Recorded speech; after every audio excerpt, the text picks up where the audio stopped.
Агульнанацыянальны страйк – гэта тое, што можа прывесці да станоўчых пераменаў у краіне, кажуць апаненты Александра Лукашэнкі. Іншыя мяркуюць, што страйкі толькі нашкодзяць людзям і краіне. Трэція кажуць, што дыскусія ўвогуле бессэнсоўная, бо ніякага страйку не будзе. А калі і будзе, то ўлады яго хутка задушаць. Але ж у гісторыі Беларусі былі выпадкі, калі страйкоўцам удавалася дамагчыся выканання сваіх патрабаванняў. Як гэта было і наколькі гістарычныя прыклады адпавядаюць сённяшняй сітуацыі? Што насамрэч адбываецца цяпер на прадпрыемствах і якія настроі ў рабочых?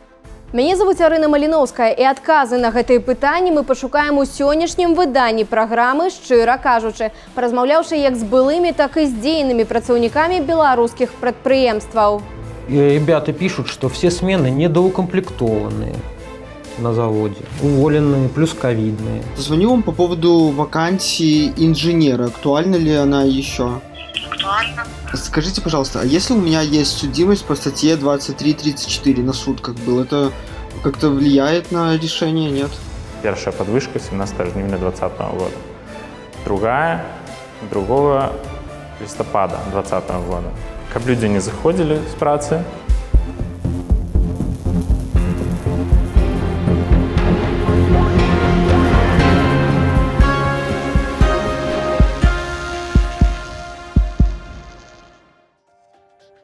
У Беларусі 16 тысячаў прамысловых прадпрыемстваў. Пасля леташніх выбараў на знак пратэсту на некаторых з'явіліся стачкамы. Але ніводнае прадпрыемства не спыніла вытворчасці. На Беларуськаліі, паводле паведамленняў у медыях, звольнілі паўсотні страйкоўцаў. А паводле афіцыйных звестак, за апошнія дзесяцігоддзі Беларуськалій пазбавіўся 2000 рабочых. Цяпер там працуе каля 16 тысяч асобаў. Сярод іх Александр. Імя і голас мы змянілі дзеля бяспекі нашага суразмоўца, які распавядае, што цяпер прадпрыемства працуе на поўную магутнасць, бо дзеюць старыя контракты, і Беларуськалій яшчэ не пачаў адчуваць на сабе уплыву санкцыяў. То есть по максимальному выжимают, потому что ждут декабрь-январь следующего года, потому что не знают, что будет. То есть говорят, что выхода не будет. То есть по санкциям. Что наш генеральный директор ездил в Мурманск, говорили, договаривался, чтобы там через порт переправлять руду. Но вроде ни о чем не договорился. Январь доложили уже ИТРу, чтобы начали людям говорить, что будут рождественские каникулы и отправлять за свой счет и на 2/3. Александр распавядае, што леташнія страйкі далі, можа, і не той вынік, на які спадзяваліся, але ж плён быў. На прадпрыемстве сталі падвышаць заробкі. Пасля жніўня цягам 4 месяцаў працаўнікі атрымлівалі прэмію памерам 100% ад акладу. Тады гэты крок, верагодна, супакоіў пратэсты. Але затое сёлета прэмію работнікі, як распавядае Александр, пабачылі толькі адзін раз – у жніўні. Дарэчы, згодна статыстыцы, сярэдні заробак у горназдабыўнай галіне дасягнуў $1000. У параўнанні з 2016 склаў болей за 40%. Але Александр запэўнівае, што на Беларуськалій такія грошы атрымоўваюць далёка не ўсе. Очень много людей получают тут и 500 рублей, 600 рублей. Зарабатывают только забойные группы, и то не все комплексы.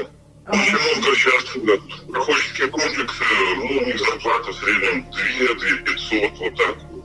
Есть передовые бригады, где там и по 7000, и по 8.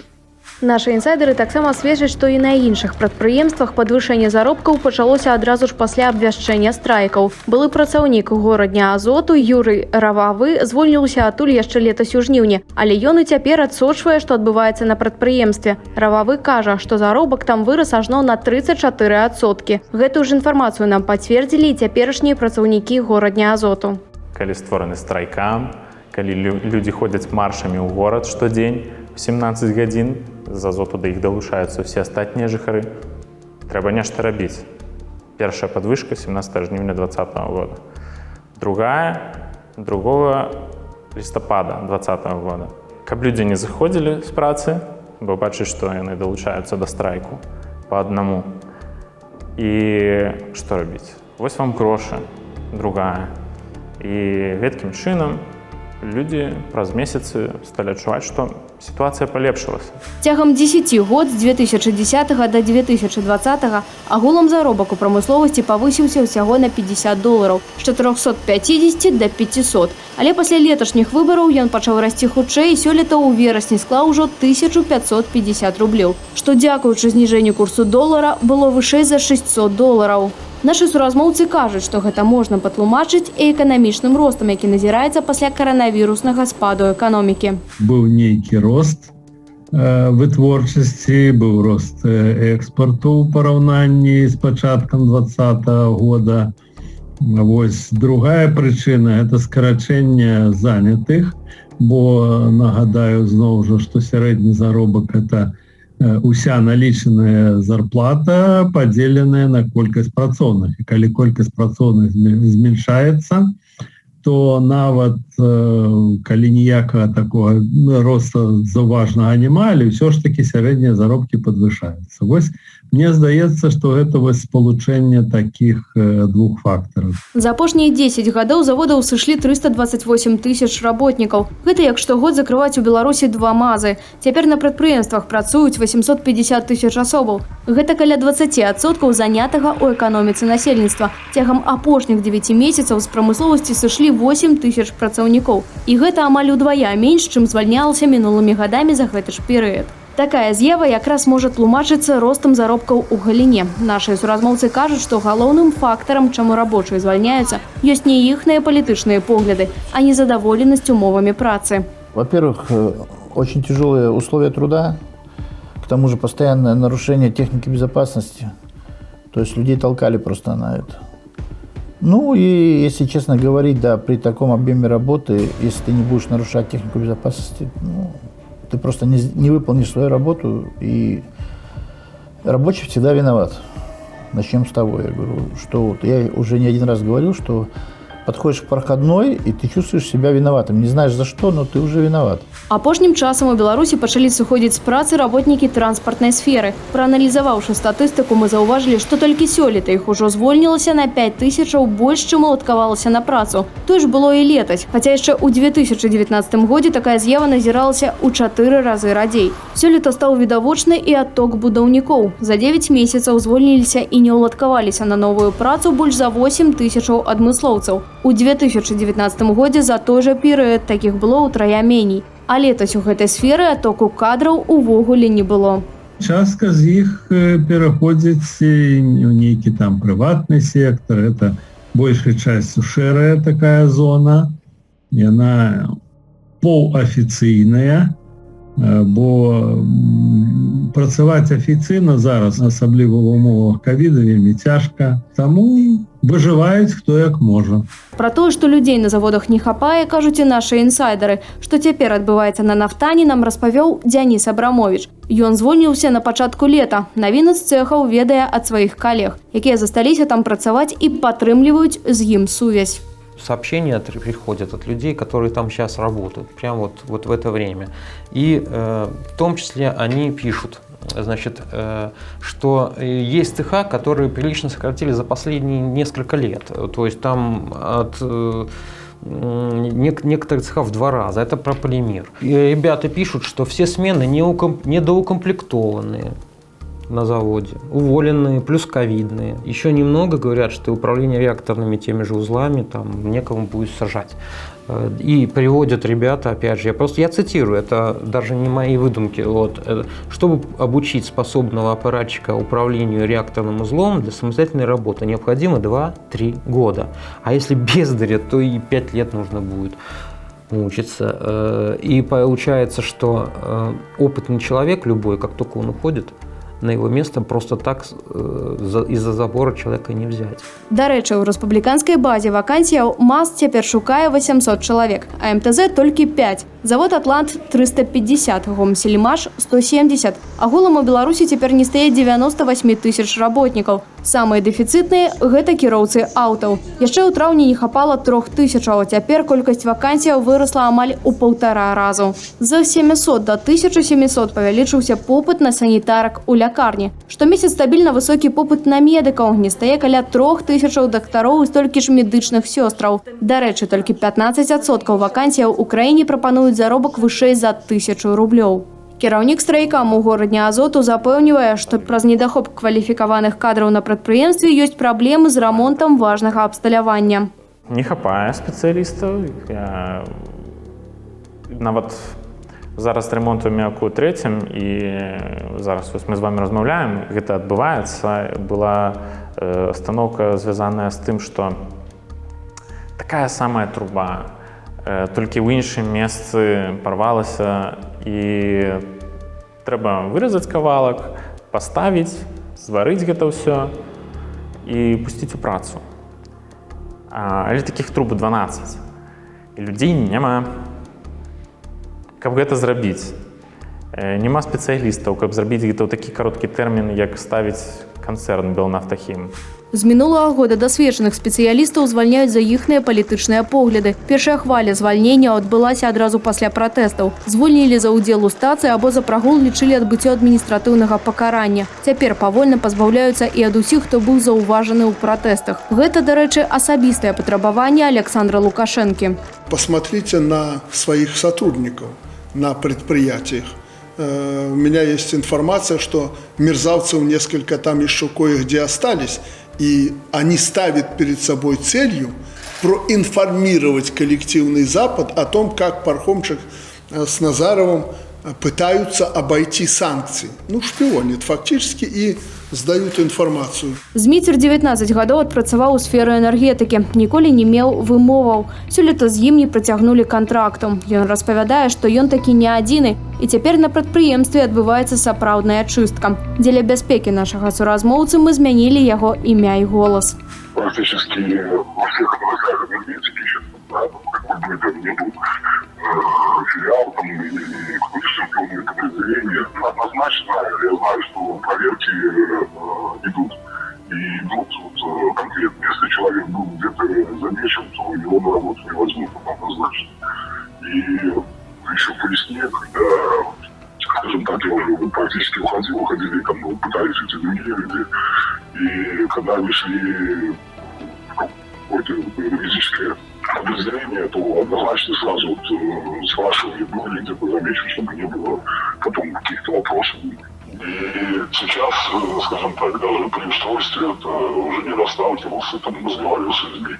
То есть при устройстве на работу, особенно вот, что касается там Минска, скажем так, энергетики, то есть в течение там, наверное, 3 дней пробивают, скажем так, подноготно. То есть берут паспорт, телефон и проверяют отделы эти собственной безопасности, которые сейчас поделали. Адкрыта мужчыне ніхто не казаў, што звальненне звязанае з ягонаю палітычнай пазіцыяй. Мы не можам праверыць гэтай інфармацыі, але паводле Змітра агульнае паміж людзьмі, якім таксама не прыцягнулі кантрактаў, тое, што ўсе яны былі заўважаныя на акцыях або мелі адміністратыўнае пакаранне за ўдзел у іх. Я знаю, что разговаривал с людьми в тепловых сетях, где-то, наверное, в районе месяца назад, без 1,5, практически за пару дней там 120 человек уволили. Но еще, как бы, по разговорам, человек 80 ждут просто также окончания контракта. То есть продлевать там не планируется. Мы захацелі праверыць інфармацыю, што пры наяўнасці адміністратыўнага пакарання паводле пратэставых артыкулаў шлях на дзяржпрадпрыемствы закрыты. Наш корэспандэнт паспрабаваў уладкавацца на МАЗ и БелАЗ. Да, здравствуйте. Это БелАЗ, да? Да, БелАЗ. Скажите, пожалуйста, звоню по поводу вакансии. Актуальна ли еще вакансия токаря? Вот, смотрите, на сайте есть. Ну да. Угу. Всё, правильно. Скажите, пожалуйста, если у меня была судимость по 23-34 там сутки, это... Вы знаете, я эти статьи, это в связи с чем связано? Акции протеста. А? Акции протеста. Что, вы отбывали наказание? Да, вот это просто будет как-то влиять на ваше решение или нет? У нас же есть специальные те самые службы и все. Они собеседование проводят с каждым человеком. Здравствуйте. Да, здравствуйте. Здравствуйте. Это отдел кадров МАЗа, да? Да. Скажите, пожалуйста, звоню вам по поводу вакансии инженера. Актуальна ли она еще? Актуально. Скажите, пожалуйста, а если у меня есть судимость по статье 23-34 на сутках был, это как-то влияет на решение, нет? Это надо проводить беседу. Адкрыта нашаму корэспандэнту ніхто не адмовіў, але тое, што на прадпрыемствах узмацнілі кантроль за калектывам, пацвярджаюць і нашыя суразмоўцы. Александр Лукашенко нядаўна ўвогуле заяўляў пра рыхтаванне дыверсіяў. Диверсии планируются на объектах оборонного комплекса, экономики, жизнеобеспечения. Иностранные спецслужбы и их пособники изучают обстановку в трудовых коллективах, пытаются инспирировать забастовки. Паводле нашых інсайдераў, на прадпрыемствах узмацнілася ахова, шукаюць агіткі і лістоўкі, а таксама цікавяцца сувязямі людзей з розных цэхаў. Ціснуць, каб выходзілі з незалежных прафсаюзаў. На Беларусь калі нават не бяруць на працу, пакуль не станеш сябрам афіцыйнага прафсаюзу, кажа цяперашні работнік прадпрыемства. При трудоустройстве человек обязан, то есть ему дальше там дают список, обходной лист, кого он должен подписать. И если не будет подписи, что он состоит в профсоюзе, просто бумаги дальше не пройдут, покуда он не вступит. Или, допустим, человек пошел на повышение квалификации, получил разряд, допустим, или хочет поменять профессию на лучшую заработную плату перейти. Ему просто не подпишут, покуда он не вступит в нужный профсоюз. Яшчэ адзін наш суразмоўца, які дагэтуль афіцыйна не звольнены з горадня Азоту, кажа, што цяпер на персанал адкрыта ніхто не цісне. Напрыклад, калі прапаноўвалі падпісваць лісты супраць санкцыяў, можна было спакойна адмовіцца, але кантроль за персаналам усё ж адчувальна ўзмацніўся. Что контроль усилился, это точно, но его так особо не сказать, что его видно. Ну, ты замечаешь, что начинают там ходить по халам, проверяют, как там висит это газеты разные провластные, заходят на ЦПУ, проверяют. Никто с рабочих никто не собирается устраивать какие-то диверсии, потому что все прекрасно понимают, что это за завод и что это за производство. Вот, что любое какое-то действие может привести к катастрофе. Паводле нашых суразмоўцаў, цяпер адкрытыя размовы пра страйкі ў калектыве не вядуцца, хоць і стаўленне да сітуацыі ў краіне ў людзей не змянілася. Яны ўсе ўпэўненыя, што пакуль на забастовкі спадзявацца не варта. Не бачаць яны магчымасці нават для так званага італьянскага страйку. Гэта калі выконваеш свае абавязкі марудна або выключна паводле інструкцыі. Итальянскую забастовку ты на заводе, на Азоте не сможешь сделать, потому что оборудование работает без участия работников, а операторы вынуждены делать те или иные операции по технологическому процессу. Страйкі рабочых калісьці былі моцнай зброяй у руках працаўнікоў. На пачатку 90-х гадоў страйкавалі трактарны і аўтамабільны заводы. Салігорскія шахцёры праз арганізацыю маршу ў кірунку сталіцы дамагліся падвышэння заробкаў у 2-3 разы. А тагачасны дэпутат-рэфарматар Александр Лукашенко іх тады вельмі падтрымліваў. А ўжо пасля прыходу да ўлады пачаў жорстка душыць любы страйк. Была одна толькі спроба, такая больш-менш заўважная, это з метрабудаўнікамі і з працаўнікамі метро, і яна скончылася, на жаль, нічым. Тады прывезлі чыгуначнікаў з Расіі, з Масквы, і яны замянілі тых, хто страйкаваў. Суразмоўца звяртае ўвагу і на тое, што на пачатку 90-х значэнне тых прадпрыемстваў для эканомікі Беларусі было нашмат большае, чым цяпер. Напрыклад, быў час, калі на трактарным заводзе працавала 40-50 тысяч чалавек. Цяпер жа гэта 15 тысячаў. Лічбы непараўнальныя. Таму і стаўленне да гэтых дзеянняў змянілася. З тых часоў узмацнілася адказнасць за страйк, праз прафсаюзы і сістэму кантрактаў пачалі кантраляваць працоўныя калектывы. Але ж рабочыя ўсё роўна застаюцца ўплывовай сацыяльнай групай. Гэта было відаць і з паводзінаў Лукашэнкі летась у жніўні. Не хотят рабочие работать? Не надо. 1 лістапада адбылася чарговая спроба заклікаць рабочых да забастовкі. Нашы суразмоўцы ўпэўненыя, што масава падняць з месца працаўнікоў заводаў можа пагаршэнне эканамічнай сітуацыі, а пакуль што яна стабільная, дзякуючы постковіднаму аднаўленню эканомікі. Але на тым, што надалей яна ў Беларусі будзе пагаршацца, сходзіцца бальшыня апытаных намі эканамістаў. Каб не прапусціць новых выданняў праграмы «Шчыра кажучы», падпісвайцеся на наш YouTube-канал і далучайцеся да нашых групаў у сацыяльных сетках. Гэтая праграма была створана беларускім расследавальніцкім цэнтрам для Белсат ТВ.